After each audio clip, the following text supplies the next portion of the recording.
Welcome to Nitty Gritty. We're back. And we have Becky Pickle with us. Hey. What a cool name. You guys are going to love it. Call it cool. Maybe not cool in middle school. Yeah, not cool for my children. Yeah. So not cool when you're having a baby. Not cool when you own a restaurant. Like, is that your restaurant name? No, I'm not Madonna. We don't do that. But maybe if you're like a firefighter, like my husband, it's pretty cool. So True. Yeah. So we have so much fun stuff to talk to you about. It's almost hard to know where to start, but we're going to start with Chick-fil-A. Cool. Because I feel like that, would you consider that like your main job? My only job. Your only job? My only wonderful job. Absolutely. So tell us a little bit about your history with Chick-fil-A, because my wife was like, please learn all of their secrets because they are the most efficient drive-through in the world. And I love she was like, whenever I'm in line anywhere else, she can't stop thinking, if this was Chick-fil-A, I'd already be through. I'm curious. You know, she and I are alike because I also think that regularly. I am curious. Which location's yours? So I have one in South Jordan in the district and then one in Riverton, Mountain View Village. Because I was going to say there's one that's been letting me down lately as far as efficiency goes. Whisper that to me after we're done. Yeah? I will get them snapped back in line. So. It's not any of yours, obviously. Yeah. So how did you first find Chick-fil-A? And I'd love to hear kind of how you get started with it. Yeah. So I was 15, actually. I was a sophomore in high school, and a super hot guy that I went to school with worked there. Your husband? No. See, this is off to a good start. I told you this one's going to be awesome. And my girlfriends and I all applied there. And the rest is history. So, started at Valley Fair Mall in West Valley City. That Chick-fil-A has been closed for many, many years now. But worked there for 1 year. And then when my manager of the time took on his first franchise in Fashion Place Mall, I moved with him. And really did not have an aspiration to have a career in fast food. I mean, I don't think that many people do.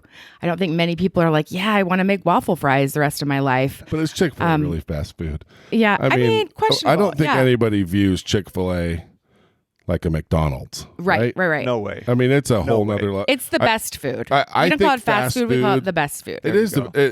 It's amazing. And fast food is a total, I think, an insult to say Chick-fil-A is fast food. We got to come up with a better name. We're working on that stigma. That's part of me and my plan to be a premier employer. Right. We talk a lot about the fast food stigma.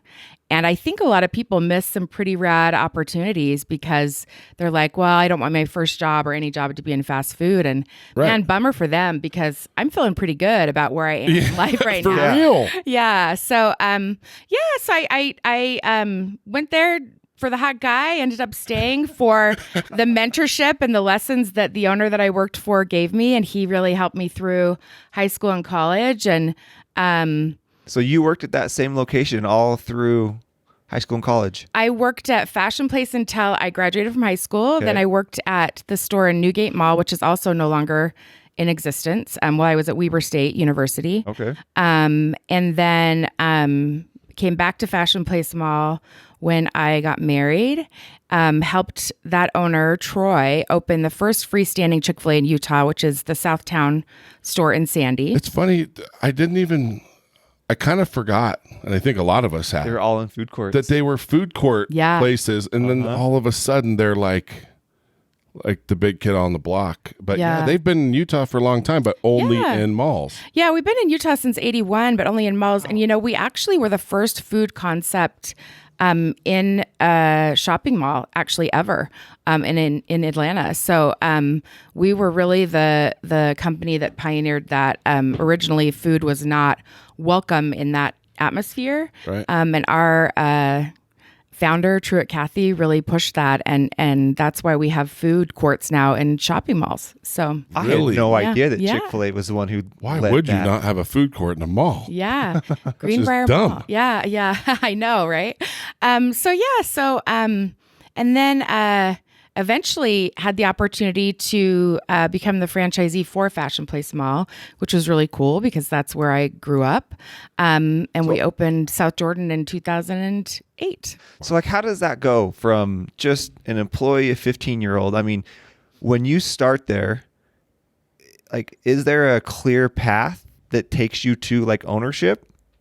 Like, no. Okay. No, I think it depends on the franchisee you work for and mostly you as a person. So we get about 55,000 to 60,000 applications a year to own a Chick-fil-A franchise. And we build about 100. 60,000 a year? Yeah. Wait, so it's is very this, like, competitive. Nationwide or? Nationwide. Wow. Uh-huh. Yeah. And so that is...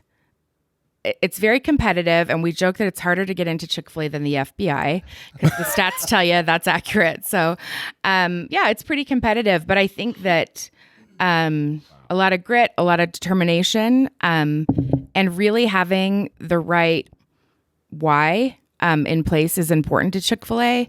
They're not looking for investors; they're looking for partners to represent them well in the community, and I really appreciate that. And enjoy being a part of such a cool brand. So, isn't there a rule that you have to work in a store? Like, you can't just be an investor, money guy, own one. Like, don't you have to actually like manage it yourself and work in it? Is that true? So a couple myths are you have to have worked in a Chick-fil-A to become a franchisee. That's not accurate. Okay. It's pretty split down the middle, actually. We have people from all kinds of backgrounds, military, education, really great people. But you do have to be actively engaged in the business. Managing the operation of the business, not necessarily. It depends on your style, depends on how long you've been in your restaurant. If you're just opening, you're going to be much more involved. So it does take time to get that leadership team developed. And then some franchisees use it as a vehicle for different reasons. And that's another really great thing is that we get to have some autonomy around what we want to do with this, So you don't have to be like the one running the shift or running the cash register, but you are definitely engaged in the leadership team and the vision of the future of your business. Wow. So at what stage did you start to either have thoughts or a desire to kind of step into like an ownership role or doing more than just working there? Sure. I grew up in a home that was not wealthy. We didn't have a lot. We were taken care of, but I have 5 siblings and we just didn't have much. And Chick-fil-A really, the owner that I worked for, Troy, really invested in me and bought me books and provided opportunities for me and ended up sending me to Atlanta for a training at our home office. I'd never been on a plane. I'd never stayed in a hotel. And this class was really probably the most exciting thing to date in my life thus far that I had ever experienced. And one of the gentlemen, his name was Cleve Kaiser, he was teaching the course. He pulled me aside afterwards and he said, do you recognize that you're like leading this class? And I was kind of like, what? How old were you this time? I was 18. Okay. And I was like, no. And he's like, Becky, like you are a natural leader. Like your presence is really engaging. And I think you really ought to consider pursuing Chick-fil-A in your future. And I just really hadn't had anyone say the phrase leadership to me. That as a concept or as something important in life, it just wasn't something I'd ever even pondered. And it really kind of took me back and I had to like really figure out what I felt like he meant. And the rest of the class was paying a little bit more attention.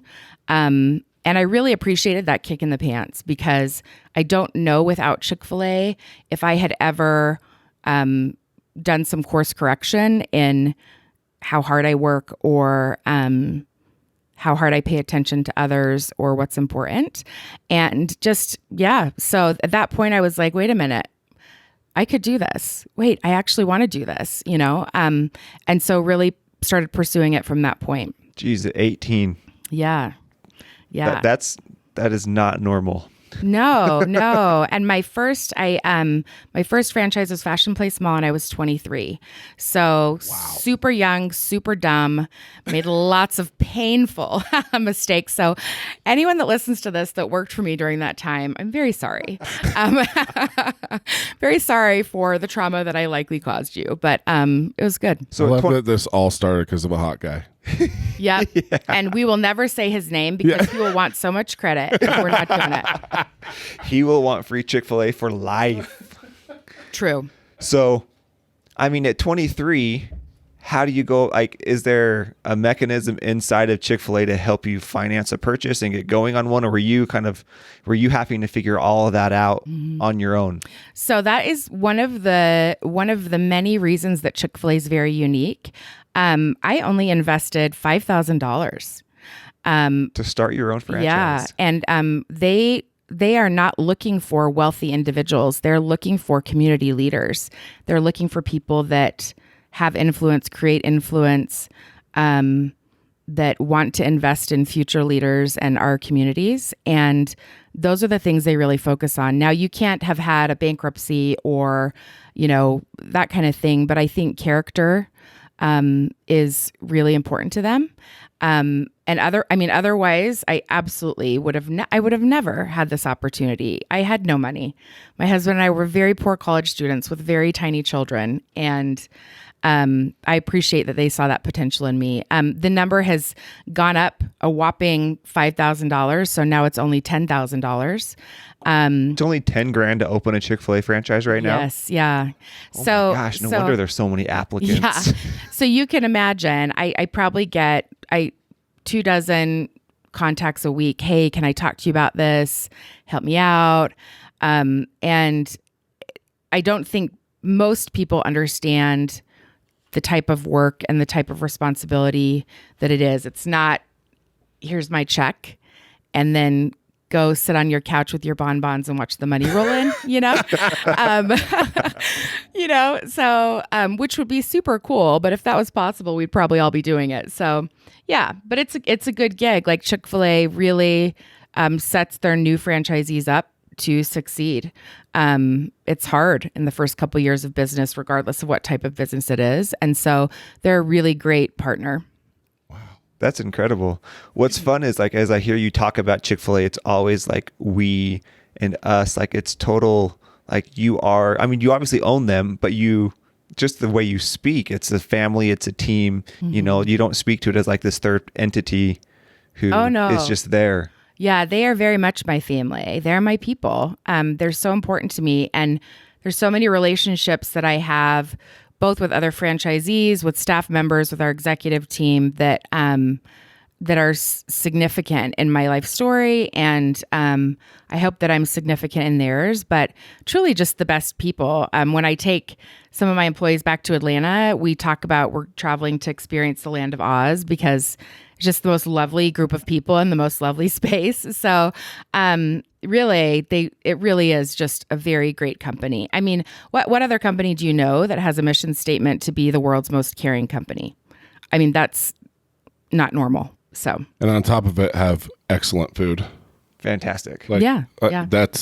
Anyway. Yep. So crazy.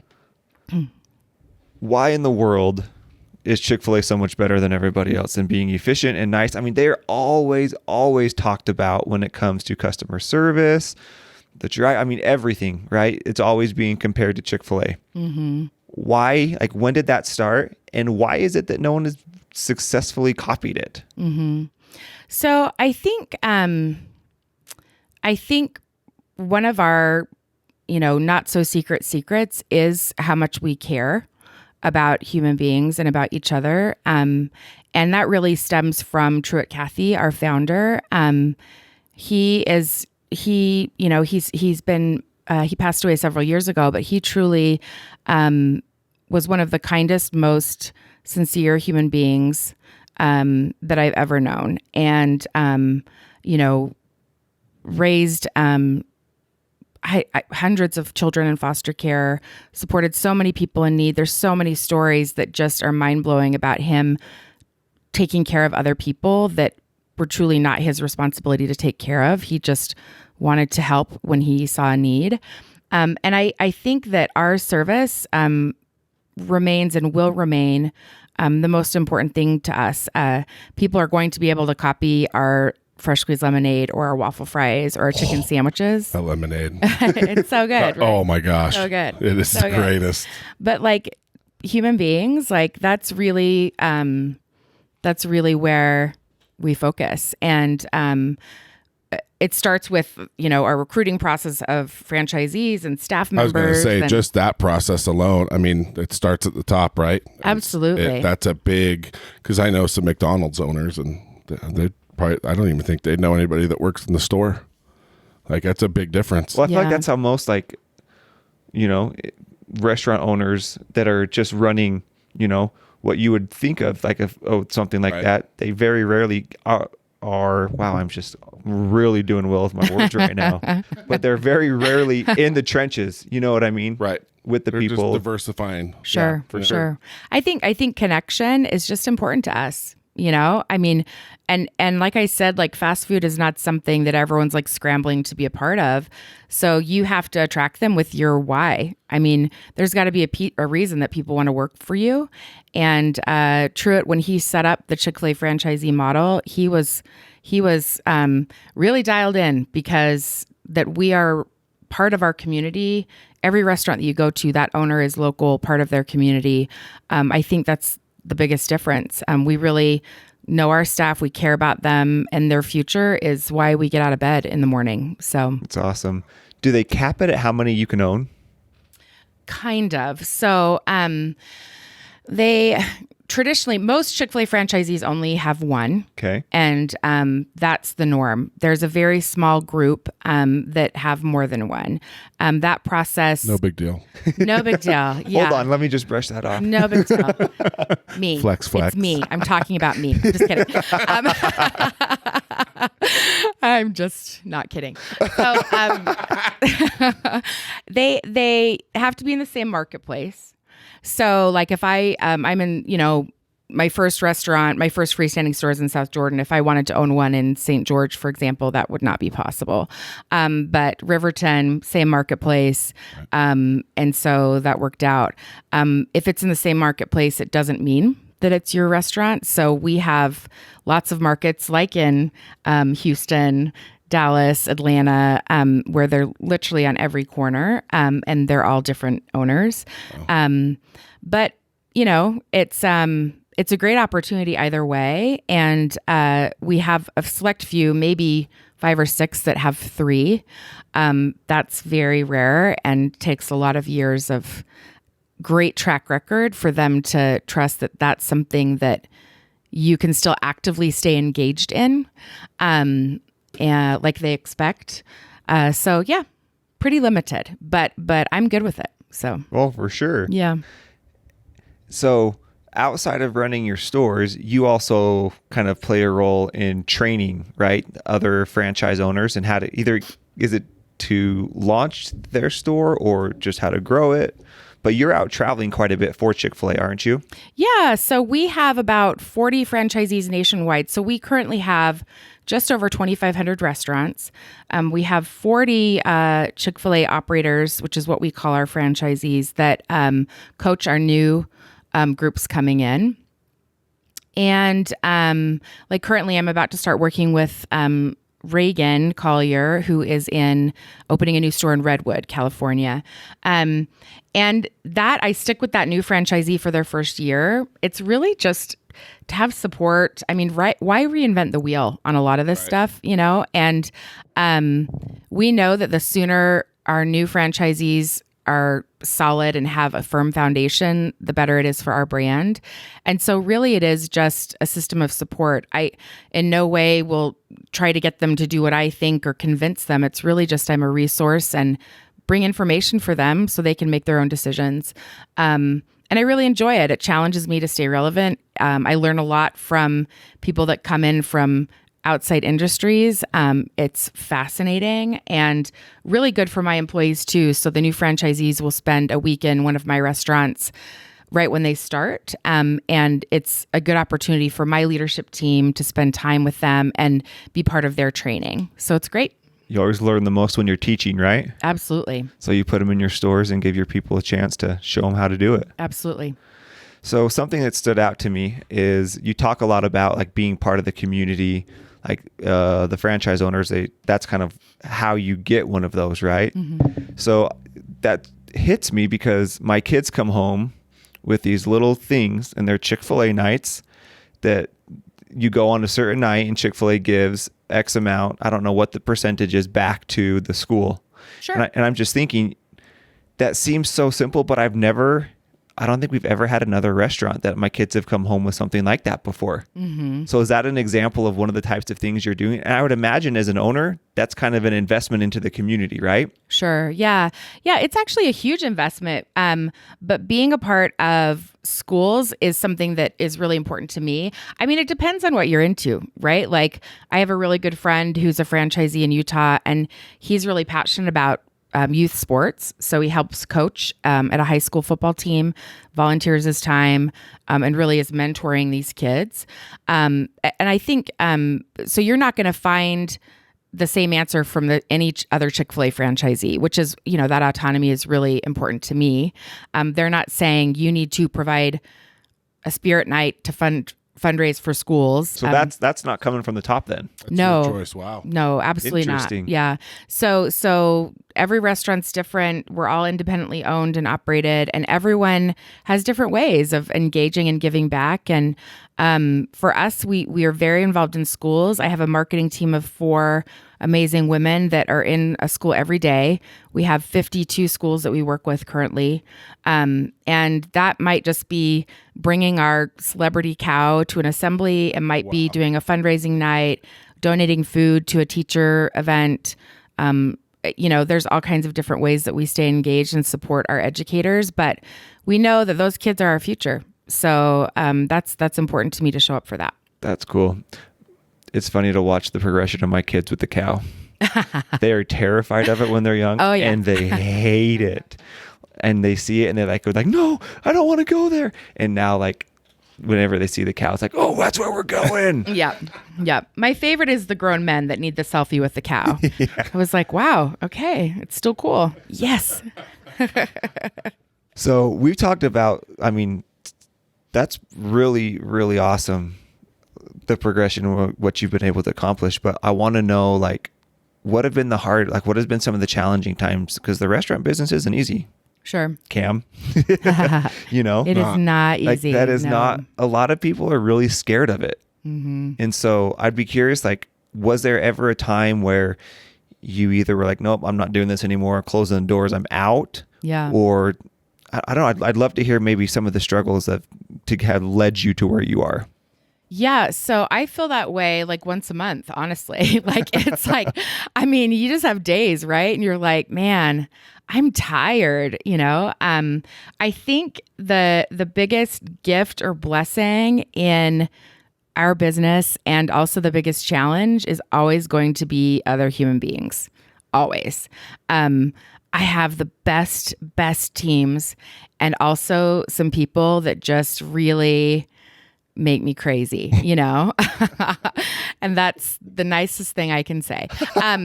So, you want to trust people. But when you get taken advantage of, or people feel like they're entitled to something that you have worked really hard for, when you already feel like you're being extremely generous, it's hard. That's hard for me. I have had to learn over the years not to take that personally.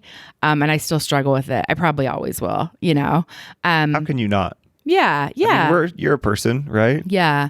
I think the hardest thing for me really is I have a lot of kids that work for me. So they're in high school. Right. Morons is what they are. Oh my gosh. Yeah. Morons that's a good definition. Yeah. But it's not their fault. It's their parents' fault. Right? There's a lot of faults. Yeah.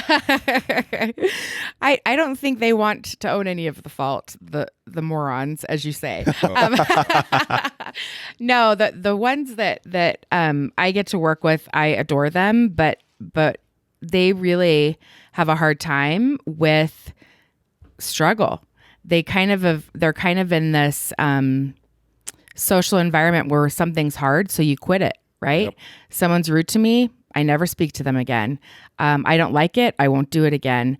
And I'm like, man, you're missing the glory and like the self-confidence and the amazing feeling that when you fight for something and you figure it out, when you work it out, it feels so good, right. you know? And that's a bummer for me. That's something that I think is a big challenge right now. We try to talk about it a lot. We are working really hard on life skills and all kinds of different skills that help them take some ownership in their behavior. So what does that mean you're helping them? Because it seems weird. Like I wouldn't think like, do you have daily meetings where you're talking about this stuff? Because in my mind, it's like you show up, you clock in, you're at the register, there's not like this self-improvement time. I don't know. I guess when they come in sad because their boyfriend was mean to them or their girlfriend was mean to them. Like that's the thing. They show up in a mood from whatever. Yeah. Oh, and then you have to be a counselor that day. Yeah. Oh, yeah. But that's my thing is like, absolutely. Do you have structured time to do that or is it more as it comes? Yeah, both. Okay. Definitely both. So we do life skills classes. We talk about social media, It's like, listen, like social media is not the place to like, air all your grievances or say things that you're really going to regret later. Like that's there forever. Yep. Like think twice before you post things. We do classes like how to change a tire on your car, right? Or what a circuit breaker is. Yes. How to mop and sweep. Oh man, circuit breaker. Isn't it crazy? How many kids have no idea? I'm like, just go flip the breaker. Yeah. Flip the what? Thank you, electrician, for your $400 service call to flip my breaker. Yep. It feels good. We love that. Yeah. So like, we have intentional stuff, but it also is, Cameron, like you say, like it's like, hey, like I get you're feeling sad today. Let's talk through some ways to like work out of that. Like what is your plan? Like, let's make a plan. Right. Don't just sit in that, And so our leaders, they are trained to keep their staff as their number one priority. And they have a lot of conversations around how to be prepared, how to be successful, how to de-escalate situations, how to resolve problems. And it's a daily challenge. But, when someone gets it, it makes it worth it. I think the hardest thing for me is you get these kids that work for you through high school and you support them and provide this safe environment for them and all this training and college scholarships and all the things. And then they leave because they think there's another better opportunity. They can work like 8 to 4, right? Or whatever. It's like, that's not the restaurant business. It's not any business anymore, really. No, it really isn't. And then like 2 months later, they're like, can I have my job back? I hate it. I want to work at Chick-fil-A. I'm sorry, I was wrong. And that happens probably 50% of the time. 2 months, you can ruin 10 years of work, And it's like, no, we've kind of gotten to the point where it's like, once you leave because I can't have this revolving door, like it's expensive to give them this training and education. And well, it's taxing mentally too, I would imagine. My gosh. Just because you cared about them, you showed everything. Invested. Yeah. And so I think that the way our society identifies opportunity right now is really distorted and wrong. I mean, opportunity is hard work. You want something, you got to work for it. That's it, And what's the quote? When opportunity knocks, it's hard work knocking. Like, don't be surprised to see hard or whatever that quote is. Yeah. Yeah, I don't know what that quote is. You know all the quotes. He's like the Bible of quotes. I love it. It's amazing. I love quote Bibles. What would you say? I mean, what has allowed you to get to the point of owning multiple franchises and kind of finding the success that you've had? Can you look back and kind of find either a trait or maybe a mentor who played like a huge role? I think, probably a combination of a lot of things, but I think that what's important to me has been helpful, that I've kept my why like number one. I really am passionate and enjoy developing others. Like it's just something that I love. And I believe that leadership is increasing your own capacity by leveraging other people's talents. Like I will never know it all. I actually, I was going to say, is that a quote or it's a Becky Pickle quote. I was going to say, you can ask, write that down, everyone. That was amazing. Ask my leadership team. They're like, they probably mumble it in their head when I say it because they're sick of me saying it. But it truly, that's how I see it working. You know, I can't create more time. I can't create clones of myself. Like the only way for me to expand my business and expand my influence is to train other people up, you know, and leverage what they already bring to the table. And so that's super fun. I really enjoy it. And I think that's been helpful for me. I think too,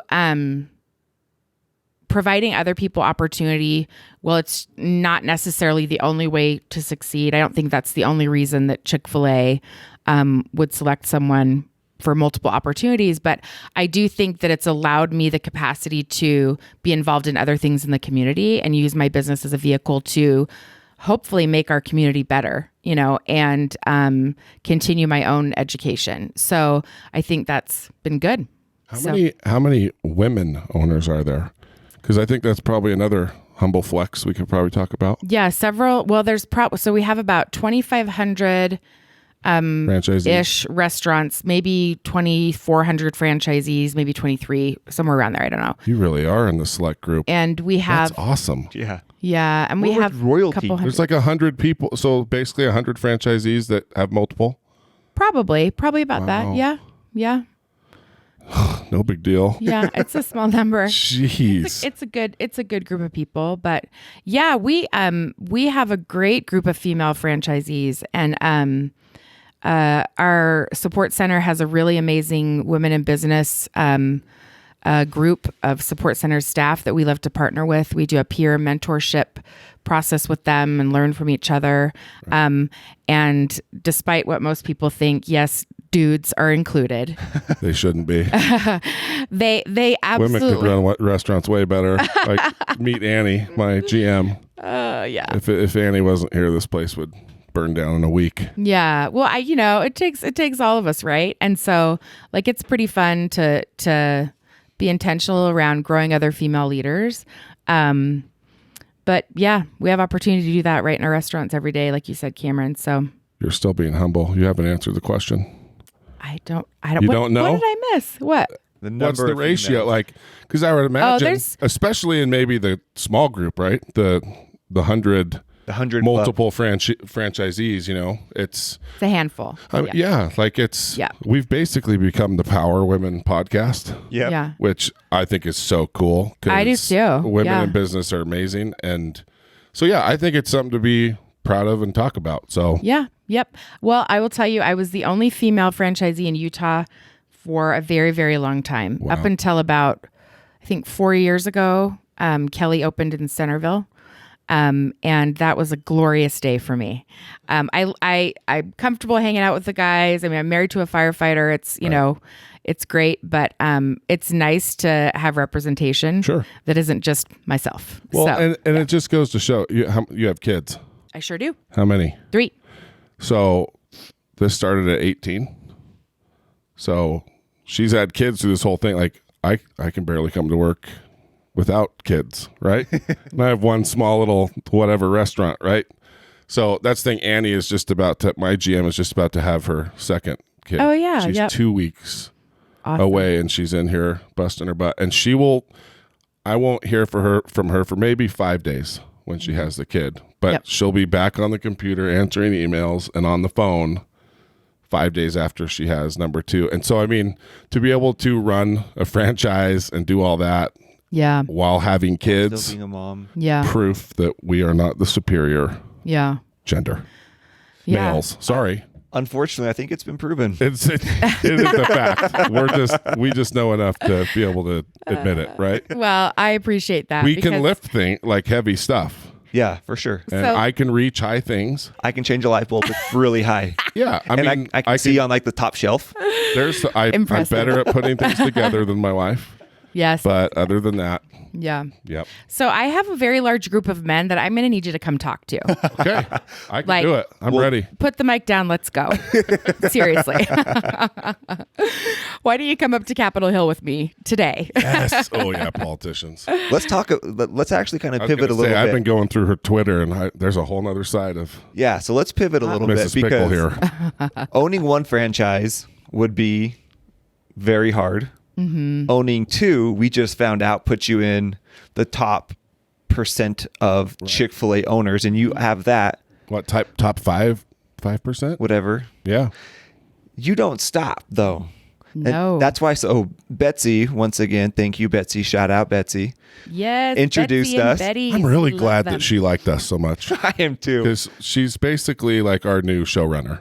Yeah. Right. So I don't want to like make you feel bad, but Betsy loves everyone. Oh, So crap. that's why everyone loves Betsy. See, we are just marginal. This I is knew it. that's just getting cut. Yeah, we're cutting that out. Will you mark that down? But the way she introduced me about Becky, she said she is the busiest person I know. Oh, that's awful. And I don't want to be the busiest person. but she didn't say it in a negative. It's more of a you can accomplish more than a human should be able to accomplish. And so it was a very huge compliment because not only do you have the Chick-fil-A's, let's talk into the thing. You are heavily in all sorts of stuff in the community, in the government. So what other stuff are you doing and why in the world would you put yourself through that? Yeah. Well, I will say the only reason I'm able to do this kind of stuff is because of my leadership team. So I have this phenomenal group of brilliant, incredible, loyal, invested humans around me that are spinning all the plates in the air. Do you have a favorite? I do. I knew it. I do. You know who it is. So what's your longest? Do you have an employee that's been with you the longest? Yeah. Cecilia Acha has been with me 16 years. Nice. 16 years. Yep. 16 years. I have several over a decade. Yeah. Wow. Yeah. Yeah. And they're the best people. And we've grown up together. You know, I mean, they have forgiven me for a lot of things. I have forgiven them for a lot of things. And we have a lot of painful life moments together and a lot of good stuff, but it's fun, you know. But it's like you said, that's where the relationships are built, and Yeah.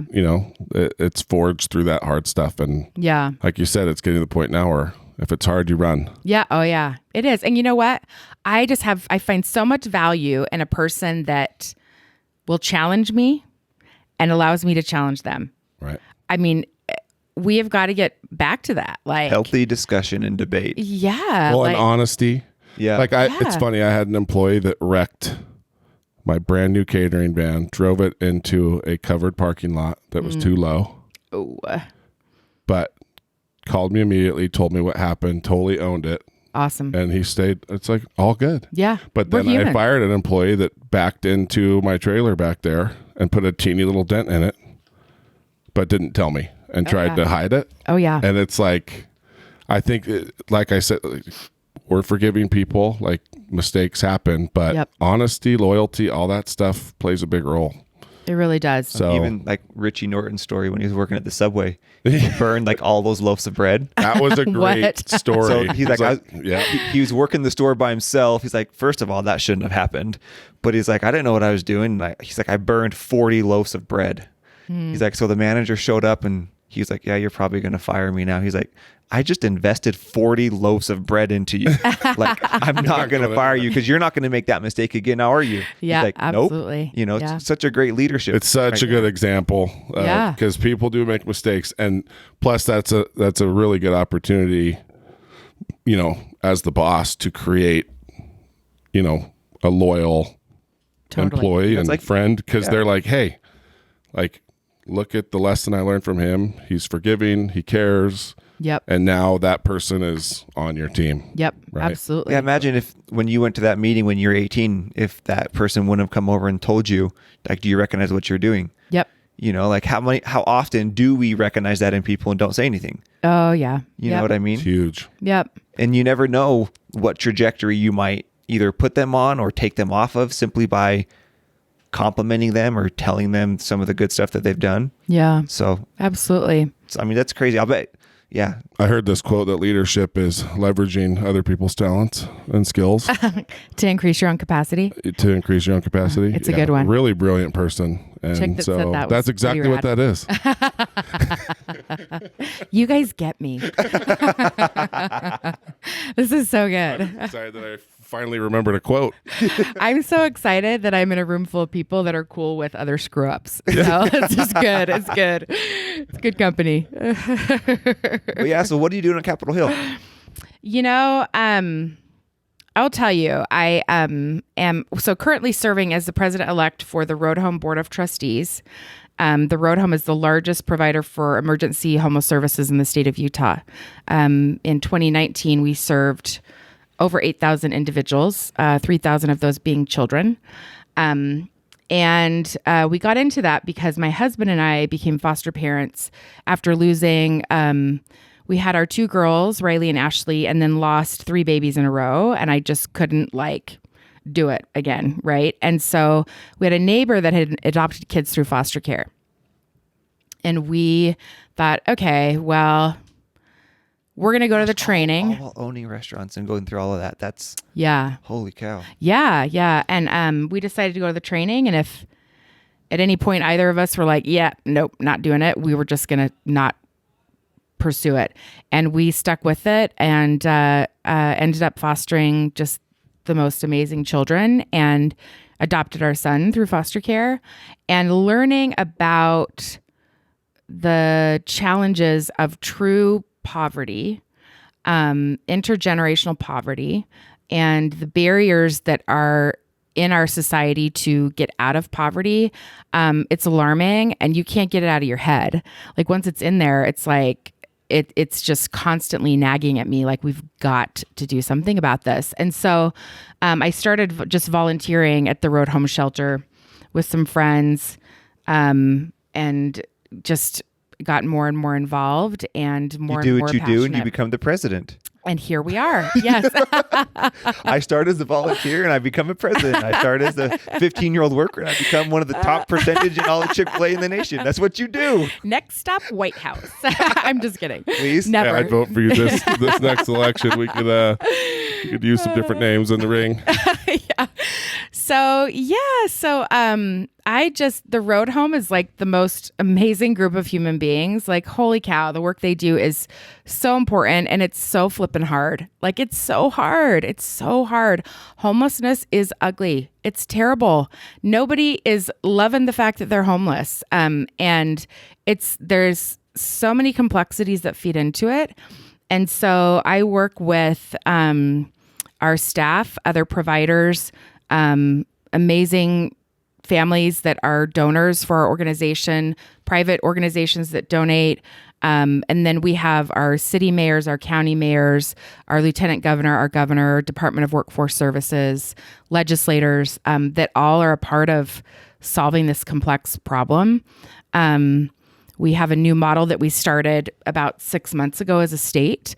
It's a good model. It's going to take a couple years for us to get it 100% going.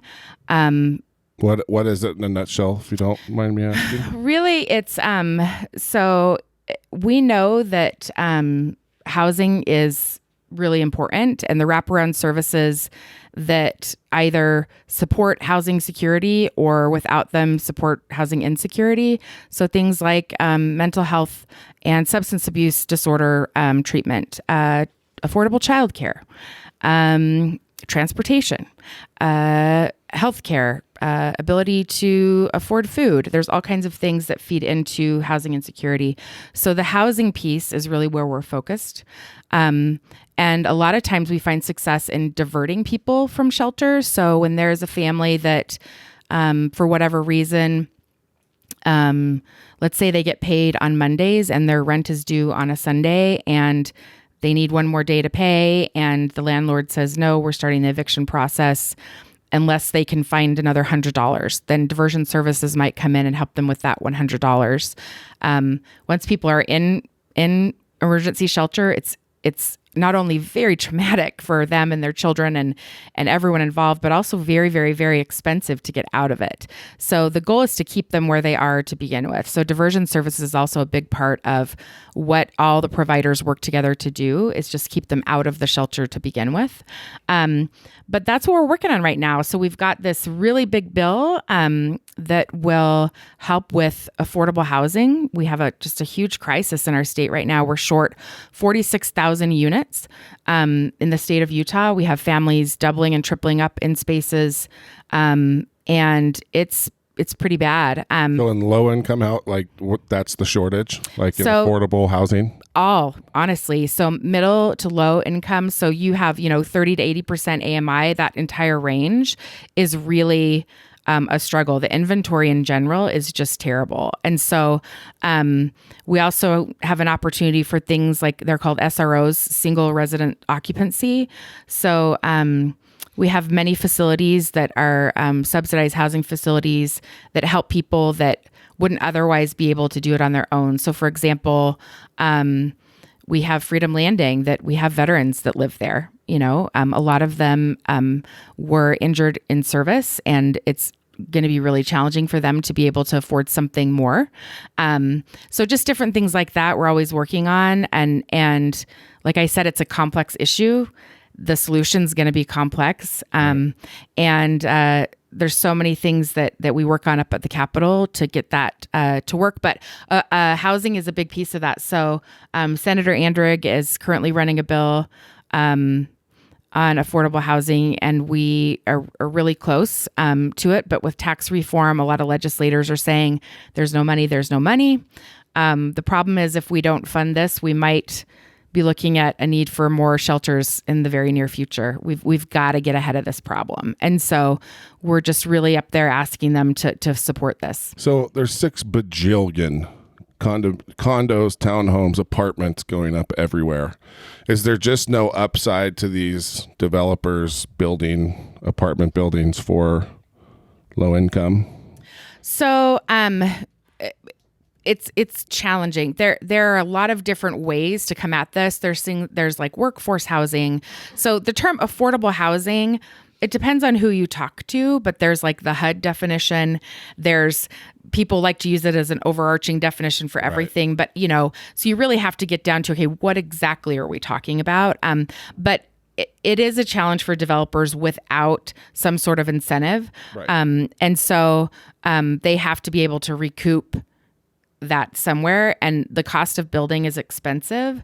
And also when you're in an economy like ours, where they could build something for full, and exactly, why wouldn't they? Right. And so we do have many amazing developers that understand this and are part of they believe it's their responsibility to be a part of the solution, which we're so grateful for them. But yeah, that's a big piece of it.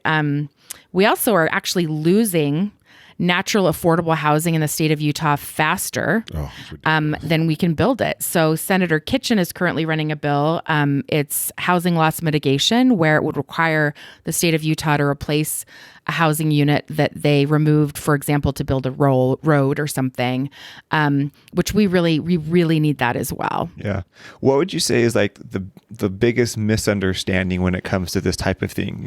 Someone who hasn't experienced it, isn't in it, they just they hear the talking heads on TV or they listen to them. Sure. Like, what would you say is the biggest misunderstanding? Sure. I think the biggest misunderstanding is the reason why people are experiencing homelessness. I hear a lot of just really painful statements like, tell them to get a job or tell them not to use drugs. And I just don't think that people understand that there are so many incredible people that have been through the most painful circumstances, and they're just trying to survive. Nationwide, homelessness is the root cause of homelessness. Sorry, I need to rephrase that. Only 9% of the nation's homeless are homeless because of substance abuse disorder. So most people believe only 9%. So most people believe it's because of drugs. Yeah, it's not. People lose their jobs. They have someone pass away, domestic violence is a big challenge for us in our state. Mental illness is a big challenge. So there are so many different reasons, and there's not a one size fits all solution. And so it's really hard when we put this label on that. We shouldn't say we should never give to someone asking for money, or we should never, I say if you see a youth asking for money, give it to them. Yep. Because the reality is that some of our youth that are homeless, the only way they survive is entering the sex trade, which we don't want, and so I think if people are just reading the newspaper, they're probably very misinformed. There's a lot of ways to engage in a solution, which we always need volunteers. And you definitely can make a difference. But most of these people have 1, 2, 3, 4 jobs. They're working so hard. They're amazing parents, amazing human beings. And they just had a significant life trauma that put them in this place, and they're just trying to get out of it, And I think that's the biggest thing is like understanding that side of it, right? Because I do think it's really easy to lump, and you hear homeless kind of lump everyone in the same boat, or what's going on with it. A question I have also is, as you're working on it, I mean, how do you stay motivated? Because it's such this massive issue, right? And it's going to take so much money and so many people to do it. Like, how do you push through that when you have your frustrating days, when you go up to the Capitol and they're not willing to help, or when you're just like, gosh, like, am I really making a difference? Honestly, sure. like how do you kind of battle those days? There are definitely those days. And since we're 2 weeks to the end of the session and things are definitely hot at the Capitol, I definitely have intense moments of frustration and exhaustion. But I just don't feel like it's optional. I just feel like I'm in a position where I can be a voice for other people that don't have one right now. And I just think that's my responsibility as a human being. I just think that we all need to step up in whatever way we can.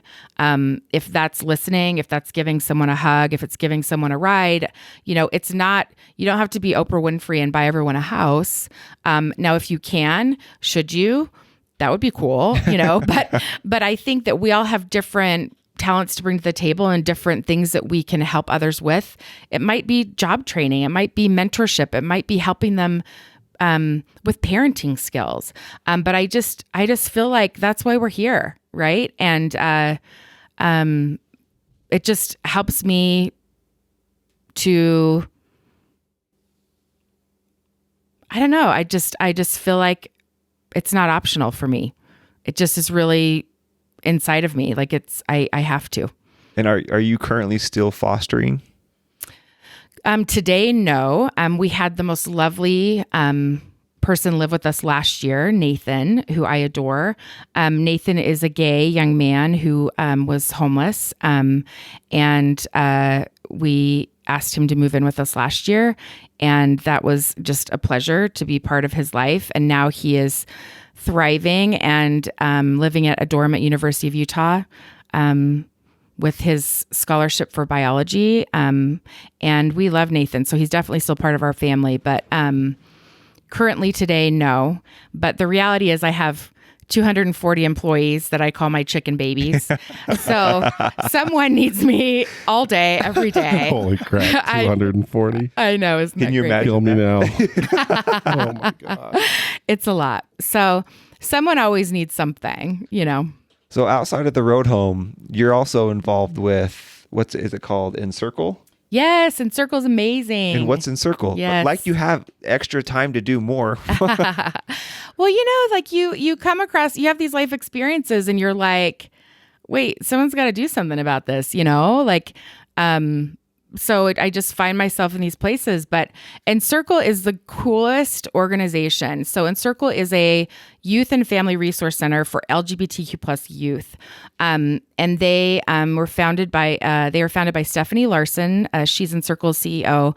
Their first Encircle house is in Provo. Their second opened in Salt Lake City first of last year, and then they're opening in St. George in a couple weeks.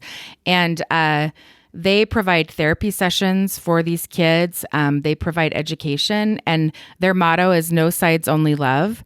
And so it really is a place where families can come together to understand their child's sexual or gender identity and thrive together as a family and stay together as a family unit and support this important member of their family so that they have a thriving future. And I actually came across them because I had so many employees that were struggling with this. So many different employees coming to me saying, I'm gay, I can't tell my family.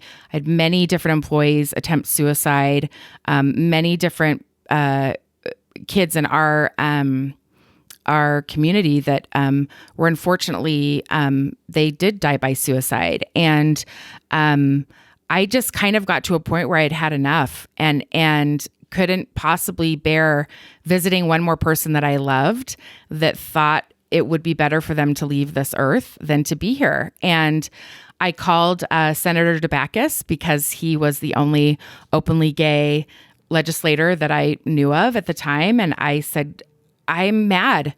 Put me to work. Like, this is not acceptable.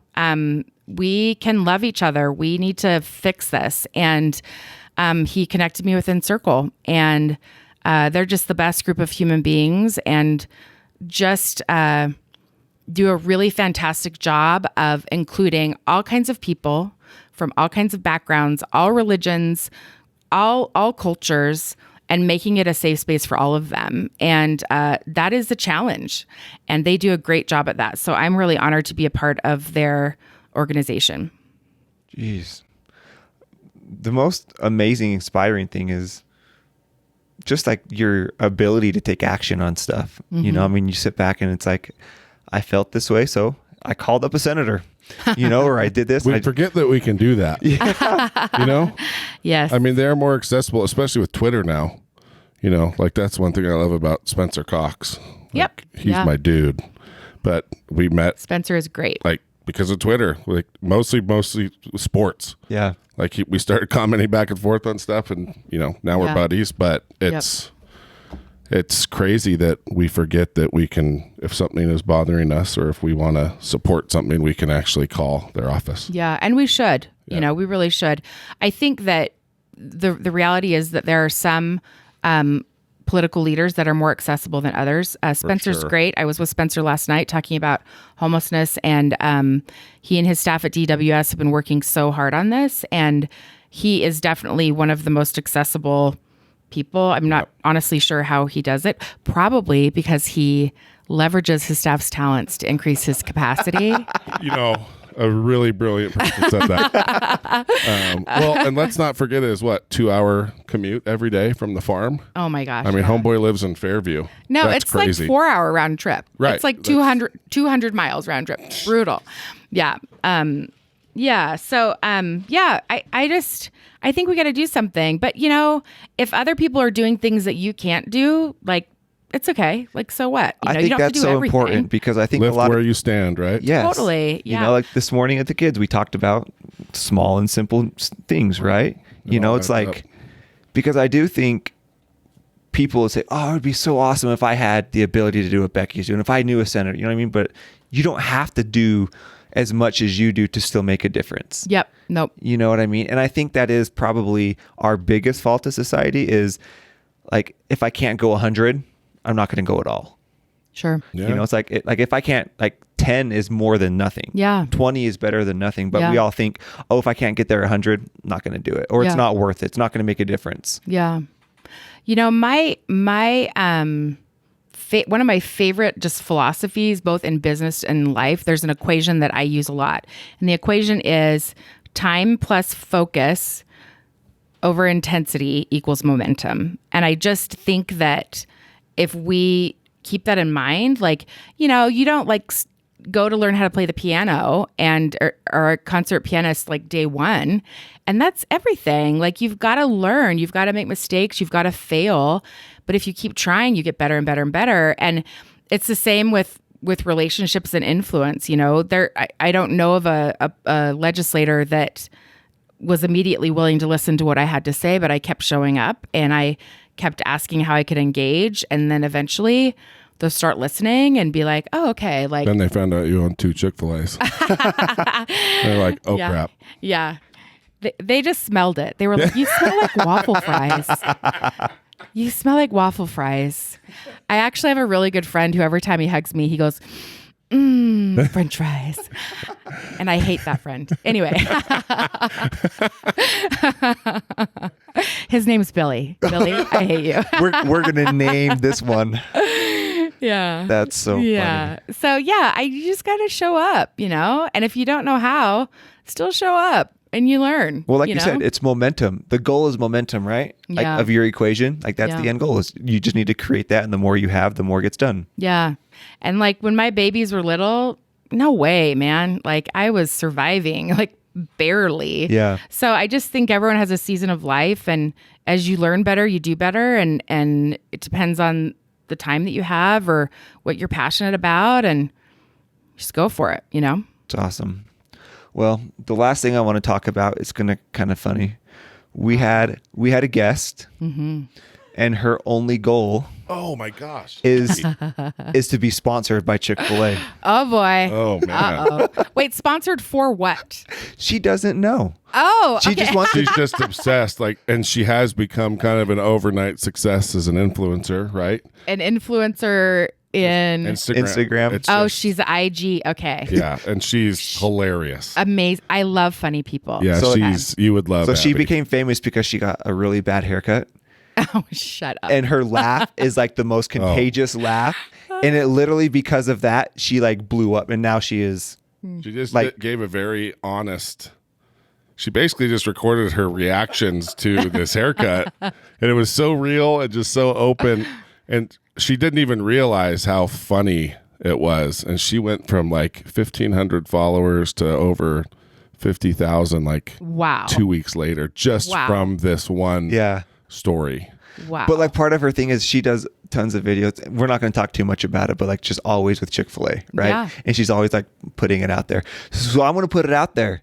You need to connect with Abby because She's she done wants. a couple of things with one. Like she went like franchise. poured like Chick-fil-A sauce all over her. Oh, Women no, Chick-fil-A Abby. sauce. No.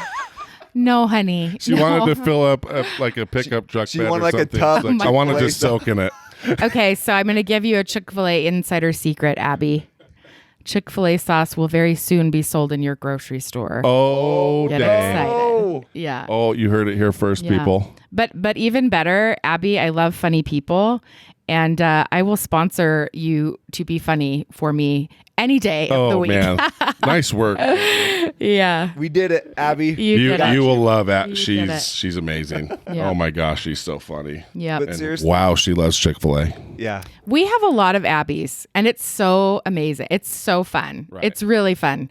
My son once said, Mom, we were at the grocery store, and we were there like way longer than we should have been because people kept noticing me and saying, oh, I've got to tell you about my Chick-fil-A story. And my son is like so over it. He's like, Mom, can you please put a bag on your head? I'm like, You put a bag on your head. I was like, son, like you should be like excited that people want to support what puts a roof over your head, but he is not about it. So that's okay. I get it. But And then we have to put this story on air about Betsy's dad. oh, Al, I love Al. Grandpa Al.